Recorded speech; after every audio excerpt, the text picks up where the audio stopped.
আসসালামু আলাইকুম। আধুনিক কৃষির পক্ষ থেকে সবাইকে শুভেচ্ছা অভিনন্দন। সবাই কেমন আছেন? আমরা আছি বেগুনের জমিতে। তো জমির মালিক কিন্তু আমার সাথেই বসে আছে। ঠিক আছে? তো এই ভাইজানকে আমি জোর করে এই বেগুনটা দিয়েছিলাম। মানে এই জাতটা দিয়েছিলাম। মানে আধুনিক কৃষির পক্ষ থেকে এই জাতটা দেয়া হয়েছে। ঠিক আছে? তো আসলে এই জাতের যে ফলাফল, ঠিক আছে? এটা দেখে আমরা আনন্দিত এবং কৃষক কি বলে যে লাগাইছে তার থেকে আমরা জানার চেষ্টা করব। আসসালামু আলাইকুম। ওয়ালাইকুম আসসালাম। তো ভাইজান এই যে এই জাতটাতে দেয়া হয়েছে, ঠিক আছে, আপনাকে জোর করে দেওয়ার মধ্যে অনেকে অনেক কথা বলছিল যে এটা হবে না বা এটা হচ্ছে ফালতু একটা জাত। তো আপনি কি বুঝতেছেন এটা রেজাল্ট দেখে? শুরু থেকেই সুন্দর বুঝতেছি। আচ্ছা লাগানোর 7 দিনের মাথাতেই কুশি দিছে আচ্ছা আচ্ছা এবং গোড়টাও দেখেন কি সুন্দর আচ্ছা। কুশি ডালিছে।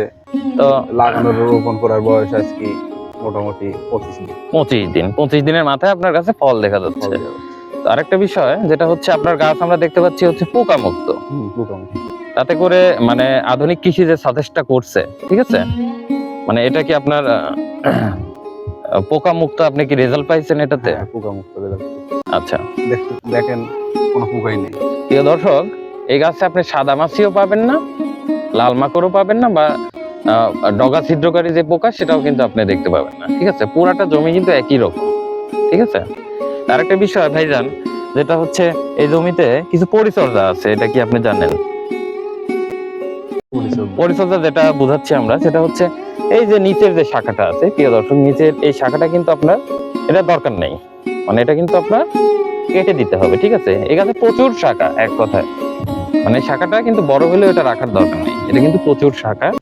তারপরে এই যে বড় যে পাতা আছে, ঠিক আছে, পাতাটা কিন্তু পুলিং করে দিতে হবে। ঠিক আছে, তাতে করে হবে কি আপনার গাছটা কীটনাশক যখন ব্যবহার করবেন তখন এটা কার্যকারিতা অনেক বেশি হবে। ঠিক আছে, হ্যাঁ, ভিতরে প্রবেশ করবে। আপনি দেখেন 2টা 3টা 4টা 5টা এবং মূল মাথা যেটা 6টা, এবং সাইড দিয়ে কিন্তু আরো বিভিন্ন শাখা বের হচ্ছে।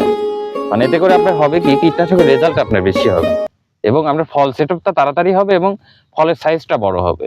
ঠিক আছে, তো তাতে করে এই জাতটা পাইছেন এবং এটা রোপণের পরে আপনি কি খুশি আছেন? অবশ্যই এবং দেশের যারা আছেন আমাদের ভিডিও দেখার চেষ্টা করেন, যেহেতু আমরা ভিডিওতে কোনো এডিটিং করি না। ঠিক আছে, বাস্তবে যেটা দেখছেন এটাই। তো এতে করে আপনি তাদের কি কি আমাদের পরামর্শ নিতে পারে? হ্যাঁ, অবশ্যই আমি সাজেস্ট করছি যেন সবাই আধুনিক কৃষির থেকে পরামর্শ নেয়। তো প্রিয় দর্শক, উপকারিতা হবে। এটা দেখতেই পাচ্ছেন যে আসলে একজন মানে এই জমিতে যে বেগুন রোপণ করছে তার মতামতটা নিলেন, এবং যারা সারা দেশের কৃষক আছেন তারা সমস্যা আছেন বেগুন নিয়ে, এক কথায়, এবং বিভিন্ন ভাইরাসে আক্রান্ত হচ্ছে, তারা অবশ্যই আধুনিক কৃষির পরামর্শ নিন, আধুনিক কৃষি পেজটা ফলো করে সাথে রাখুন। ধন্যবাদ।